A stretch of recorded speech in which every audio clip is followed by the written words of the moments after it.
사랑과 은혜 하나님 아버지 감사드립니다. 오늘도 하나님의 말씀을 들을 수 있는 귀한 은혜와 특권을 주심에 감사드립니다. 하나님 매일매일 살아가는 것이 참 하나님의 은혜요. 우리의 생명과 호흡이 연장되는 것이 하나님의 큰 선물과 사랑임을 깨닫게 됩니다. 하나님 오늘도 말씀을 통해 하나님을 깨닫게 도와주시고 또 우리를 위해서 오신 예수 그리스도에 대해서 깊이 깨닫는 시간이 될 수 있도록 축복하여 주시옵소서. 하나님 여러 형편으로 멀리서 영상을 통해 말씀을 듣는 우리 성도들 가운데 함께하여 주시고 하나님 그곳에서도 성령으로 인도해 주셔서 그들의 모든 문제를 하나님의 말씀 앞에 해결받는 놀라운 은혜의 시간이 될 수 있도록 복내려 주시옵소서. 감사드리며 예수님 이름으로 기도드리옵나이다. 아멘. 오늘 말씀의 제목은 영원한 생명이신 예수 그리스도, 영원한 생명이신 예수 그리스도라는 제목으로 말씀을 증거하겠습니다. 우리가 지난주까지 창세기의 모든 말씀을 살펴보고 이제 요한복음으로 신약으로 넘어와서 오늘 첫 부분을 함께 살펴보도록 하겠습니다. 그래서 이 요한복음은 예수님이 누구신가? 과연 예수가 인간인가 하나님인가? 이것에 대해서 굉장히 논쟁이 생겼던 그 1세기 초반에 이 요한이 나이 90이 다 되었을 때 이 기록한 성경입니다. 그래서 요한은 요한복음과 이 성경 뒤쪽에 요한 1, 2, 3서와 요한 계시록까지 사실은 사도 바울이 많은 이 서신을 성경을 썼지만 실제 분량으로 보면 거의 가장 긴 분량을 쓴 사람이 바로 12제자 중에 그 당시에는 가장 나이 어렸던 청소년 후반기쯤 되었던 이 요한이 쓴 이 요한복음과 요한 서신들이 굉장한 신약의 분량을 차지하고 있다는 것을 보게 됩니다. 그래서 12제자 중에 수많은 사람이 순교했고 이렇지만은 물론 마지막에 요한도 순교했는가 이런 여러 가지 논쟁이 있지만 그래도 가장 어린 나이에 부름을 받아서 가장 길게 90이 넘어서까지 하나님의 말씀을 증거하다가 또 반모섬에 유배도 되고 이랬던 인물이 바로 요한입니다. 그리고 실제로는 이 요한이 그 황제에 의해서 기름 가마에 한번 던져진 적이 있었거든요. 이 순교 직전까지 갔는데 어떻게 살아나가지고 결국은 유배를 보내가지고 반모섬이죠. 지금도 그 섬에 가려면 파도가 그렇게 많이 친대요. 날이 좋아야 갈 수 있는 그 섬에 유배되어서 이제 여기서 죽는구나. 이런데 하나님이 환상 중에 여기서 죽지 않는다. 그럼 많은 사람 앞에서 나를 증거해야 될 거다. 사도 바울도 그런 적이 있었지만 요한도 그래가지고 90이 넘은 나이에 죽지 않고 풀려 나와서 원형 경기장에서 에베소에 있는 그 원형 경기장에서 설교를 아주 그 많은 사람들이 막 요한이 오기를 기다렸는데 그 사도의 늙은 사도의 설교를 듣는 장면들이 그렇게 전승회에서 전해지고 있습니다. 그 할아버지가 쓴 성경이 바로 요한복음입니다. 그래서 요한복음은 앞에 나오는 마태, 마가, 누가 이런 사복음서 중에 앞에 세 복음서와는 좀 달라요. 이 세 복음서는 예수님이 어디서 태어나고 뭐 어떻게 되고 이렇게 쓰는 반면에 사도 요한은 바로 예수가 누구신지를 증명하는 것으로 시작하고 있습니다. 그래서 이 요한복음을 살펴보시면서 우리가 정말 믿는 바 도리가 무엇이고 복음은 무엇인지 또 내가 따라가는 이 기독교라는 이것은 과연 무엇이고 내가 믿는 예수가 누구신지 깊은 은혜를 받아 누리는 저와 여러분이 되기를 주님의 이름으로 축원드립니다. 인간과 동물이 다른 것은 생각하는 것입니다. 또 사고하는 것이고 또 상상하는 것입니다. 요즘 한참 유행인 그 예전에 나왔다가 없어졌던 건데 다시 출시하고 있는 빵이 있더라고요. 빵. 저는 뭔 빵인지 몰랐는데요. 어느 날 집에서 아이들이 포켓몬 빵을 먹어보고 싶다. 뭐 이런 이야기를 하길래 제가 또 찾아봤죠. 이 뭔가 싶어가 포켓몬을 찾아보니까 옛날에 나왔던 빵이에요. 근데 그게 다시 단종되었다가 이렇게 다시 나오면서 그 스티커도 모으고 빵도 맛있고 이래가지고 완전히 요즘 무슨 편의점에 가도 완전히 품절이 될 정도로 인기가 있는 빵이더라고요.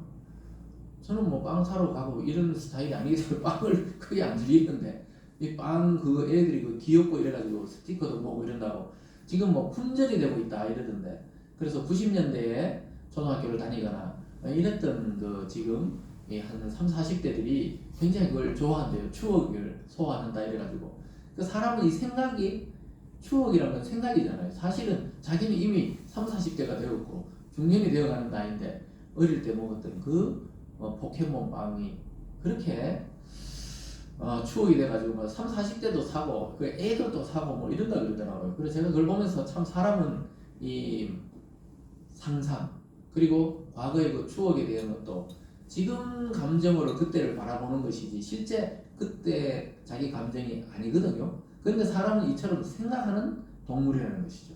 좀 어려운 말로 하면 사람은 사유하는 존재다. 사유한다. 이 사고, 이 상상하고 생각하고 사고하는 존재다. 이것이 동물하고 굉장히 다른 점이죠. 그리고 동물하고 또 다른 점은 인간은 사랑을 믿는다는 겁니다. 여러분도 믿으시죠? 사랑에 대해서 꿈꾸고 사랑을 믿는다는 거예요. 그래서 젊은이들은 막 세월 가는 줄 모르고 막 연애를 하는 것이죠. 그 뜨거운 사랑, 불타는 사랑, 영원하리라 생각하면서 이렇게 사랑을 합니다. 또 다른 것은 뭐냐면은 인간은 영원을 소망한다는 것입니다. 오늘 설교 제목처럼 영원한 것을 소망하는 것이 인간과 짐승이 다른 것이죠. 그래서 사람은 예수님을 믿든 예수님을 믿지 않는 불신자든지 어떤 사람도 단순한 사람이 없습니다. 남자든 여자든 어린아이든 노인이든 단순한 사람이 없어요. 겉으로 볼 때 사람들이 그냥 뭐 수더분해 보이고 그렇게 보이지 사실은 이 생각은 굉장히 예민하고 복잡한 것이 인간인 것입니다. 그래서 여러분 어떤 사람도 가볍게 대할 수 없어요. 왜냐하면 그 사람의 사고와 생각과 살아온 인생이 그 사람 속에 압축되어 있기 때문에 사람은 굉장히 복잡한 존재다. 그래서 성경을 통해서 봐도 인간은 이 육체, 이 고기 덩어리만 있는 게 아니라는 것입니다. 여러분 인간은 무엇으로 구성되어 있습니까? 인간은 육체와 뭐요? 질문인데요. 육체와 뭐가 있어요? 인간은 육체만 있습니까? 인간은 뭐가 있어요 또? 정신도 비슷한 말인데 뭐가 있죠? 성경을 통해서 보면 육체와 이 정도 되면 나와야 되는데 교회 처음 나온 분도 아니고 다들 영혼이 있다는 영혼이. 그래서 굉장히 복잡한 거예요. 이 마음이라 하기도 하고 우리가 성경에서 마음은 영혼이 머무는 곳이라 그러기 때문에 영혼의 자소다. 그냥 심리학이나 또는 뭐 의학적으로는 그 심리다, 뭐 마음의 병, 뭐 이러지만 사실은 마음은 영혼이 들어가 있는 자리이기 때문에 꼭 단순하지는 않다는 겁니다. 그래서 여러분들이 개인이 뭐 아무 일 없어도 기분이 좋을 때도 있고 기분이 우울할 때도 있고 또 뭐 뭔가 좋은 생각이 날 때도 있다가 계속 끝없이 가라앉을 때도 있죠. 이 인간이 그래 단순하지가 않다는 겁니다. 왜 그렇습니까? 성경을 통해서 봤더니 인간은 하나님의 형상을 통해 만들어졌기 때문에 복잡한 거예요. 그 짐승도 하나님이 흙으로 빚은 건 똑같아요, 인간하고. 그러나 하나님 자신의 영혼을 불어넣고 또 자신의 형상과 닮게 만든 것은 오직 인간밖에 없습니다. 그래서 그렇게 복잡하고 인간은 영혼을 꿈꾸게 되고 또 이 영혼에 대해서 관심을 갖게 되는 것이죠. 그래서 복잡한 존재가 되었습니다. 근데 왜 이렇게 사람들은 죽으면 끝나지 뭐? 왜 이런 생각으로 많이 바뀌었을까요? 예수 믿지 않는 자들은. 그래서 바로 인간이 타락하면서 인간의 영적인 감각이 완전히 땅바닥을 치듯이 떨어져 버렸기 때문에 영혼에 대한 감각이 거의 제로에 가깝게 들어간 겁니다. 그래서 요즘에 물질주의라 그래서 뭐 물질이 최고예요. 그래서 뭐 돈 때문에 싸우고 돈 때문에 죽이고 돈 때문에 부모를 살인하고 돈 때문에 형제를 죽이고 이런 뉴스들이 왜 나옵니까? 원래 인간은 그렇게 창조되지 않았는데 이 영혼에 대한 감각이 떨어지고 또 영원한 세계에 대한 그 소망이 사라지면서 이 땅에서 어쨌든지 남과 경쟁해서 잘 살고 잘 먹고 잘 입고 그럼 나중에는 어떻게 돼요? 마지막은 다 똑같아요. 우리 지난주 마지막 창세기 9절에서 이관하였더라. 그걸로 인간이 끝나는데 살아있을 때 대단한 것처럼 막 죽으니까 어때요? 똑같아.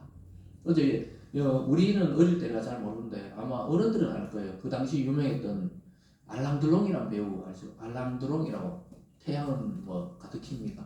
태양은 뜨겁게인가? 뭐 하여튼 저는 뭐 이렇게 뉴스로 기사로 그냥 접했는데 그 사람이 자기가 이제 80 한 후반 됐거든요. 90 다 돼가는데 자녀들에게 안락사를 시켜달라 이렇게 이야기를 했대요. 왜냐하면 막 늙고 병들고 정신을 잃고 자기 부인이 죽는 장면들을 다 보면서 자기는 너무 괴로웠다 이러면서 그 사람이 프랑스 사람인데 스위스 국적도 갖고 있기 때문에 프랑스에서는 안락사가 안 되지만 스위스에서는 안락사가 된다 이래가지고 유언을 남겼다. 그런 것을 보면서 거기에 많은 댓글들이 담겼어요. 그래, 인간이 말이야 늙어서 막 정신도 없고 이런 것보다는 편안하게 안락사도 선택할 수 있어야 된다. 이쪽에서는 아니 신이 부여한 이 생명을 인간이 그럴 수 있나? 이렇게 막 이야기하거든요. 근데 성경을 통해서 봤을 때 어떤 사람도 생명을 하나님이 부여하듯이 어떤 방식으로든지 하나님이 생명을 거둬가기 전에 스스로 자기 생명을 그렇게 한다는 것은 이 하나님의 권한에 도전하는 게 되기 때문에 성경적으로 굉장히 좋지 않은 모습이다. 이런 생각을 제가 그 기사를 보면서 해봤어요. 그 젊은 시절에 그 아람드롱 맞나요? 엄청 잘생겼더라고. 저는 제임스 딘부터는 좀 얼굴을 아는데 아람드롱은 모르겠어요. 아람드롱 아는 사람은 옛날 사람이네요. 저는 잘 모르겠더라고요. 근데 굉장히 지금 나이 드는 때하고 젊을 때 사진을 딱 비교하는데 야 진짜 조각 같더라고요. 조각 같더라고요. 근데 그 나이 드니까 그 조각이고 뭐가 없어요. 조각이 없어졌어요. 참 그러니까 참 젊을 때랑 이 나이 들어서 순간순간은 모르는데 비교해보면 그런 겁니다. 그래서 사람들은 어떠냐면은 영혼을 꿈꾸는 거예요. 아무리 감각이 없어졌다 그래도 사람은 죽으면 좋은 데 가래이. 예수 안 믿는 사람도 다 그러잖아요. 그리고 좋은 데 갔을 기라고. 어딘지 모르지만 갔을 거라고. 왜 그래요? 영혼에 대한 감각은 조금 아직까지도 남아있는 거예요.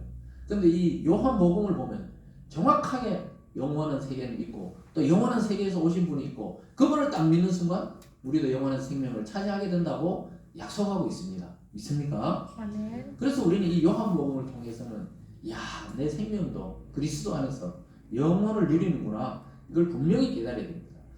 그래서 요한은 첫 번째부터 그냥 예수님은 어디에서 태어났고 누구의 후손 이런 말 안 써요. 바로 그냥 태초에 말씀이 계셨다. 이렇게 이야기하면서 예수 그리스도를 말씀으로 그렇게 비유하면서 이야기하고 있는 것을 보게 됩니다. 그리고 요한은 예수님의 사랑을 듬뿍 받던 제자예요. 우리도 어릴 때 기억듯이 좀 청년 후반기 또 결혼한 제자들도 있었죠. 베드로처럼. 이런 제자 말고 요한은 한 17, 18세 됐을 거예요 아마. 그러니까 예수님 막 품에 기대가 누워있고 이런 스타일이었거든요. 예수님도 그를 굉장히 사랑하던 제자다. 그러면서 나중에 예수님이 십자가 달렸을 때 이야기하죠. 요한복음. 마리아 자기 모친 보고 너가 모셔야 된다. 이제 내 어머니가 네 어머니다 하면서 이렇게 권면했던 제자가 바로 또 요한입니다. 그래서 요한은 예수님의 사랑을 엄청나게 받았어요. 그래서 요한 서신에 보면 사랑에 대한 이야기가 많이 나옵니다. 그러면서 나중에 요한 1, 2, 3서에 가보면 하나님은 사랑이시라. 우리가 어떤 대학교에 기독교 대학교 가보면 하나님은 사랑이시라. 그걸 그 대학에서 만든 말이 아니고 요한이 하나님께 영감을 받아가지고 하나님은 사랑이시다. 이걸 썼던 제자가 바로 요한입니다. 하나님의 영감에 의해서 기록되지만 역시 자기가 하나님께 받은 사랑을 표현한 것을 보게 돼요. 제가 종종 이야기하지만 사랑을 많이 받은 자녀가 결국은 그 부모의 사랑을 알고 또 보답하고 또 나중에 자녀들도 사랑으로 키우게 되는 것이죠.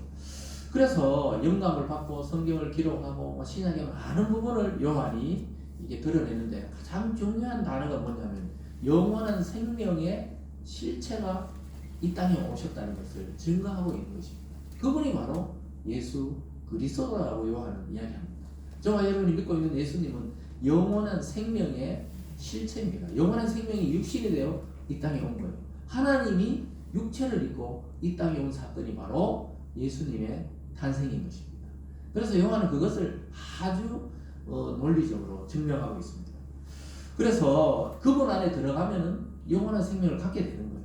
우리는 유한하지만 영원한 존재 속으로 들어가 버리면은 영혼을 차지하는 거잖아요. 무슨 말인지 아시죠? 그래서 영원한 그분이 우리를 초청해서 그와 하나가 되고 연합이 되는 사건이 바로 구원입니다. 구원. 그래서 이거 아주 신비한 사건이에요. 만약에 예수님과 연합되지 않으면 그 어떤 인생도 멸망으로 끝이 나는 거예요.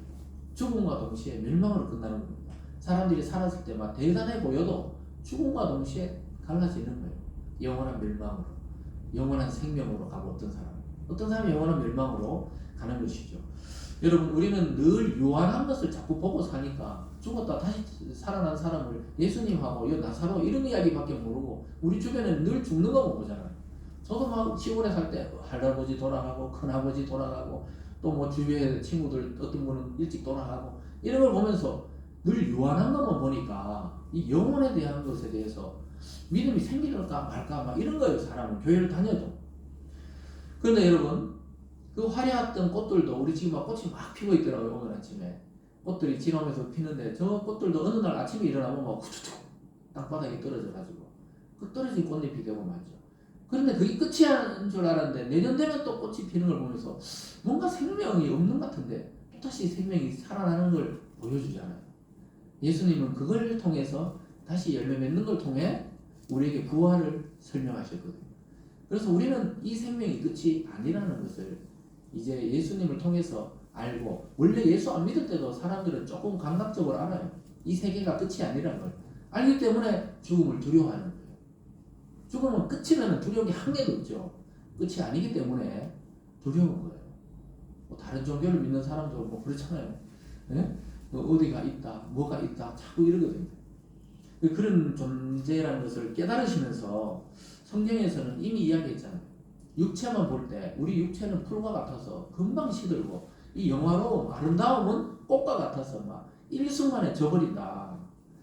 그래서 이 요한함과 무상함을 이기고 영원한 세계로 나갈 수 있는 답을 요한복음이 주고 있다는 사실입니다. 그래서 구약은 비유와 상징으로 많이 이야기한다면 신약은 직설적으로 요한복음은 예수가 그리스도고 예수가 구원자고 예수가 영생을 준다 이렇게 말씀하고 있습니다. 여러분 유한함을 이기시고 죽음을 이기시고 구원하신 예수님, 창생명을 가지고 오신 예수님, 어둠을 이기고 우리에게 빛을 비추어 주신 이 예수 그리스도를 만나는 축복이 있기를 주님의 이름으로 축원드립니다. 오늘 첫 번째로 보면요, 위대한 선언으로 시작하는 것을 보게 됩니다. 요한복음의 첫 구절이 뭐였죠? 태초에 말씀이 계시니라 이렇게 시작합니다. 우리 창세기 1장 1절이 어떻게 시작했죠? 태초에 하나님이 천지를 창조하셨다. 근데 요한복음은 태초에 말씀이 계시니라 굉장히 유사하게 창세기와 시작하고 있습니다. 이것은 의도적으로 하나님의 영감을 통해 요한을 통해 이렇게 의도적으로 창세기와 요한복음을 똑같은 말로 시작하게 하신 거예요. 의미는 조금 달라요. 창세기의 태초에 이 말은 영원한 시간 속에서 스타트라인 출발점을 딱 정하고 인류 역사가 시작된 것이고, 요한복음의 태초에 이 말은 우리가 알 수 없는 시간, 저 영원한 세계부터 존재하던 분이 계셨다. 이것을 우리 번역에는 똑같이 태초에 이렇게 나오잖아요. 영어 번역에도 똑같아요. In the beginning, 시작 이렇게 똑같이 번역합니다. 근데 히브리어를 자세히 살펴보면은 조금 달라요. 근데 뭐 같이 그냥 이렇게 해도 큰 틀린 건 아니지만 어쨌든 창세기와 요한복음이 똑같이 시작해요. 태초에. 왜 이렇게 시작할까요? 하나님이 천지를 창조하신 것과 예수님 안에서 이 새로운 시대가 열린 것과 천지 창조만큼이나 버금가는 것을 보여주려고 그런 겁니다. 태초에 하나님이 천지를 창조한 것과 예수님이 태초에 말씀으로 존재하면서 이 요한복음이 시작되는 게 버금가는 거예요. 그러니까 창조와 새 창조를 똑같이 선상에서 놓고 가치를 보는 겁니다. 그래서 예수님 안에 새로운 창조가 시작되었다는 것을 요한복음 1장 1절에 보여주고 있어요. 실제로 마태는 신약을 시작하면서 아브라함과 예수 그리스도의 세계라, 아브라함과 다윗의 자손 예수 그리스도의 세계라 이렇게 시작하잖아요. 신약의 첫 부분을.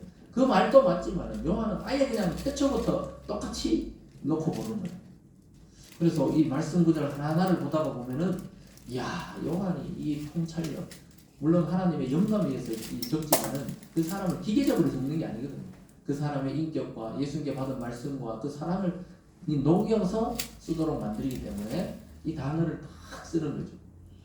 그래서 요한은 태초에라는 이 단어는 측량할 수 없는 영원한 세계가 있었다는 거예요. 그 세계에서부터 존재하던 분이 이 땅에 육체를 입고 누군가 왔다는 것을 이야기하고 있는 것입니다. 그래서 하나님과 함께 계셨던 분이다 이렇게 말해요. 함께 계셨다. 그래서 예수님의 출발점은 베들레헴 말구유에서 거기서 마리아의 태속에서부터 출발한 분이 아니라는 걸 요한은 이야기하는 거예요. 거기서부터 출발한 분이 아니고 영원전 태초 전부터 시작하신 분이다. 그러니까 하나님과 함께 계시던 분이 이 땅에 왔다. 이것을 말씀하고 있는 것입니다. 그래서 요한은 그 당시 사람들이 예수님을 육체로 봤잖아요. 우리가 똑같은 눈, 코, 입, 귀, 그리고 어릴 때부터 어른으로 자라고 이 과정을 다 지켜본 사람들은 도저히 예수의 그 능력을 보면은 참 새로운 능력이고 신선하고 하나님의 능력인데 그의 이 겉모습을 볼 때 도저히 하나님의 아들이라고 인정이 안 되는 거예요. 이 신성과 인성이 부딪히는 겁니다. 이 사람들이 볼 때. 도저히 인정을 못하는 거예요. 야, 그러니까 요한이 이 복음서를 하나님의 영광을 위해서 쓰게 된 겁니다. 그분은 육체로 왔지만 우리와 다른 분이다. 우리와 완전히 똑같지만 또 완전히 다른 분이라고 설명하고 있는 것입니다. 그래서 참 첫 구절에서 태초에 말씀이 계셨다. 이거부터 시작한 것은 뭐냐? 아예 인성, 인간이신 예수가 아니고 하나님으로부터 출발한 예수라는 것을 보여주려고 그런 의심을 떨쳐버리게 하려고 이 단어를 쓰고 있는 것입니다. 여러분 예수님은 우리와 똑같이 육체로 오셨지만 그분의 말씀은 하나님의 말씀의 권능과 똑같았습니다. 그래서 요한이 의도적으로 하나님과 함께 말씀이 계셨다 이렇게 말해요. 여러분 말씀이라는 것은 이 신약에 쓰여진 단어 헬라어로는 로고스라고 해요. 로고스. 로고스는 진리다 이런 말도 있습니다. 그리고 철학적인 단어에서도 로고스라고 말을 써요. 그 당시에 막 헬라 철학, 그리스, 헬라 이러잖아요. 헬라 철학이 로고스를 그렇게 중요하게 여겼거든요. 그 단어를 빌려와서 요한이 로고스는 바로 말씀이신 그리스도를 가리킨다 이렇게 말합니다. 그래서 예수님의 별명이 로고스예요. 뭐라고요? 예수님의 별명이 로고스, 진리다, 말씀이다. 우리 단어로 표현하면 그렇게 말하는 겁니다. 그래서 요한은 태초에 말씀이 계셨다 이럴 때 로고스라는 단어를 쓰면서 태초부터 로고스가 있었는데 그 로고스가 하나님과 함께 계셨고 그 함께 계시던 로고스가 바로 하나님이랑 마찬가지다. 하나님이다. 이렇게 지금 이야기하고 있는 것입니다. 꼭 말장난 같은데 이 굉장히 중요한 단어입니다. 하나님과 함께 계셨는데 이는 곧 하나님이다. 그러니까 하나님이 말씀이고 말씀이 곧 예수고 예수가 곧 말씀이다. 그러니까 우리의 지금 인간적인 생각으로는 이게 막 2명이냐 3명이냐 1명이냐 2명이냐 헷갈리잖아요. 근데 성경을 보면은 그분은 하나 되어 일하셨다 이렇게 말하고 있습니다. 그래서 성경에 그 단어 자체는 없어도 우리가 신학적으로 삼위일체다 이렇게 쓰는 것이죠. 아버지는 아들이 아니고 아들은 성령이 아니고 성령은 하나님이 아버지가 아니지만 일체가 되어 있다. 어렵죠 이게 막 아침에 막 이게 그렇지만은 한 하나님으로 연합되어 있다는 것은 확신합니다. 그래서 예수님 말씀 즉 예수님의 말씀과 성경의 말씀은 예수가 살았을 때 본인의 입으로 하던 말씀과 동등한 권한과 능력이 있다는 거예요. 그래서 여러분이 지금 저와 여러분이 이 성경의 말씀의 이 능력은 예수가 우리 옆에 살아서 육신으로 이야기하는 것과 똑같은 능력이 있다는 겁니다. 믿습니까? 그래서 그 말씀에 대해서 이렇게 우리가 설교로 들을 때 성령이 역사하면서 예수님 말씀과 똑같이 우리 가슴을 때리는 거예요. 그리고 깨닫게 되고 믿어지게 되는 겁니다. 믿습니까? 그래서 요한은 이 말씀이 하나님과 함께 계셨다고 증언합니다. 여러분 함께 있었다 이 말은 복수를 말하죠. 혼자 있을 때 함께 있었다 이 말 안 쓰잖아요. 내가 누구와 함께 있었다 이러지 나 혼자 있었다 그러지 혼자 있으면. 근데 여기 보면 그 말씀이 하나님과 함께 계셨다. 함께란 말은 둘 이상을 말할 때 쓰는 것이죠. 따라오고 계시죠? 그래서 오늘 첫 시간을 잘 틀을 잡아야 이 전체 요한복음의 키가 일리게 됩니다. 왜 말씀이 예수냐? 그렇게 표현을 했다는 거예요, 요한이. 그래서 그 말씀이 하나님과 함께 계셨다. 이 말은 복수형이구나. 그러니까 하나님이 이 삼위가 존재하는구나. 성부와 성자와 성령이 따로 존재하는 것 같은데 한 하나님으로서 완전히 빈틈없이 연합되어 있구나. 이것을 딱 보여주는 거죠. 함께 있다. 우리가 부부가 되면 한 몸입니다. 그건 진짜 한 몸은 아니잖아요. 근데 우리가 둘이서 할 때 둘이 이제 한 몸입니다. 이렇게 표현을 하죠. 약간 그런 의미로 좀 생각을 하면 쉽겠어요. 그래서 창세기 인간 창조할 때도 하나님이 창세기 1장에서 인간을 창조하실 때도 그렇게 이야기했죠. 하나님이 우리가 우리의 형상대로 사람을 창조하되 이렇게 이야기하거든요. 우리가 우리의 형상대로. 또 창세기 11장에 가보면 바벨탑 사건에서 하나님이 자 우리가 이제 내려가서 우리가란 말을 또 써요. 하나님 혼자만 우리란 말 쓸 필요가 없잖아요. 네? 하나님은 구약에서도 보면 이미 한 분인 것 같은데 뭐가 이게 또 있다. 요거 감각적으로 알게 됐죠. 근데 신약에서는 예수님이 딱 와서 분명하게 말했죠. 나와 아버지는 하나입니다. 그리고 성령도 나와 함께 한다. 그래서 예수님이 요한에게 세례를 받을 때 하나님의 음성이 들렸고 예수님은 지금 세례를 받고 있고 성령은 비둘기같이 내려왔고 이 삼위일체가 같이 등장하는 사건이 두 번 딱 나타납니다. 세례 사건에서 나타납니다. 야 신기하죠. 그러니까 이게 한 분 같은데 세 명이냐 막 이래가지고만 논쟁이 많았거든요. 근데 그게 이제 신학이 쫙 발달하면서 성경을 자세히 보니까 한 하나님인데 삼위로 위란 거는 자리를 말하거든요. 삼위로 존재한다는 것입니다. 참 어려운 이야기지만 쉬운 이야기예요. 잘 들어보세요. 여러분 하나님의 아들은 영원히 하나님입니다. 예수님을 하나님의 아들이라고 그러잖아요. 사람의 아들은 영원히 사람이에요.